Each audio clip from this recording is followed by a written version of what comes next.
Председатель Рашского района и руководитель аппарата райадминистрации задержаны по подозрению в коррупции. Ряд махаллей в Ташкенте планируют отапливать и освещать с помощью когенераторов. Эрдоган отказался поддержать вступление Швеции в НАТО. Зеленский запретил украинским чиновникам и депутатам отдыхать за границей. Сотрудники агентства по госфинконтролю и борьбе с коррупцией Таджикистана задержали председателя Рашского района и руководителя аппарата райадминистрации по подозрению в коррупции. Источники радио «Зоди» сообщили, что глава Рашского района Рахимджон Набизода и председатель аппарата районной администрации Холмухамад Ортыков подозреваются в незаконном выделении земельных участков и получении взятки. Доверенный источник в антикоррупционном ведомстве сообщил вчера, что председатель Рашского района и глава аппарата райадминистрации были задержаны накануне в своих рабочих кабинетах в присутствии свидетелей. В агентство поступила жалоба, что глава района занимается продажей земельных участков и незаконно предоставляет предпринимателям участки под строительство в райцентре. Ранее был выявлен факт незаконного выделения земельного участка. Сейчас же глава района был задержан при получении взятки в размере $10 тысяч. Взятку ему должен был передать посредник, глава аппарата райадминистрации. Оба чиновника задержаны при передаче взятки, рассказал источник радио «Зоди». Сообщение о задержании председателя Рашского района и его подчиненного было опубликовано 23 января на фейсбуковой странице местного активиста Садулло Худайорова. В агентстве по госфинконтролю и борьбе с коррупцией Таджикистана и других госструктурах не подтвердили, но и не опровергли сообщение о задержании главы Рашского района. Тем временем другой источник радио «Зоди» сообщил, что глава Рашского района Рахимджон Набизода вскоре был освобожден, поскольку имеет депутатский иммунитет как член Маджлиси Милли, а против председателя аппарата райадминистрации Холмухамада Ортыкова возбудили дело о мошенничестве. В настоящее время глава аппарата райадминистрации находится в изоляторе временного содержания. Начато расследование, добавил источник, который предпочел остаться неназванным.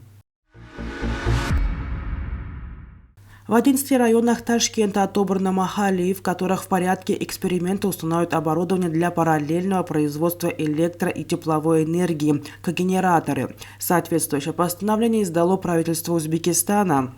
Министерству энергетики и иностранных дел поручено в недельный срок установить связь с зарубежными производителями оборудования и внести в Кабинет министров коммерческие предложения по его завозу и техническому обеспечению.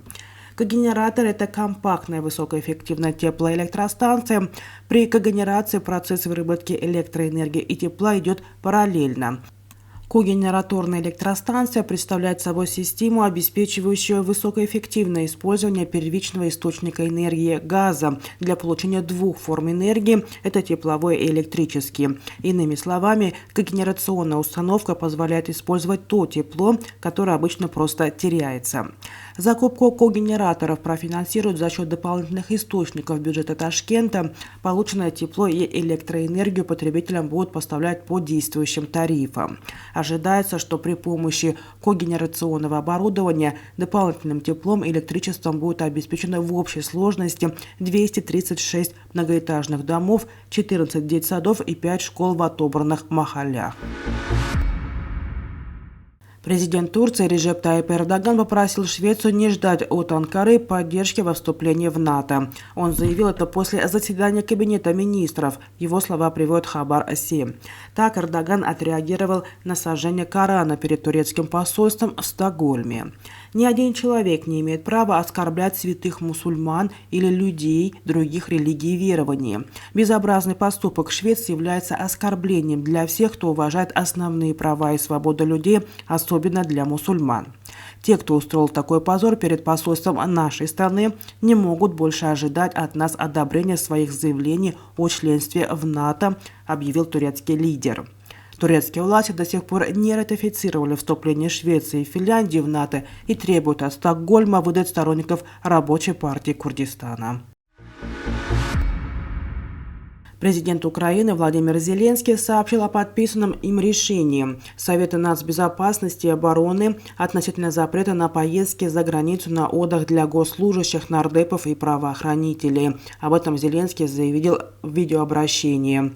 По его словам, решение касается всех должностных лиц центральной власти, разных других уровней местных властей, а также правоохранителей, народных избранников, прокуроров и всех, кто должен работать на государство и в государстве. Хотят отдыхать сейчас, будут отдыхать вне государственной службы. За границу ездить на отдых или с какой-либо другой негосударственной целью должностным лицам больше не удастся, сказал президент. Зеленский добавил, что за 5 дней Кабмин должен разработать такой порядок пересечения границы для должностных лиц, чтобы единственным основанием могла быть только служебная командировка. Позднее был опубликован президентский указ, из которого следовало, что выезд не по служебным делам запрещается всем членам правительства и их заместителям, руководству других органов исполнительной власти и заместителям, руководству Офиса президента, СБУ, Нацбанка, ЦИК, секретарю СНБО, депутатам Верхней Рады, судьям, прокурорам. Это не исчерпывающий список.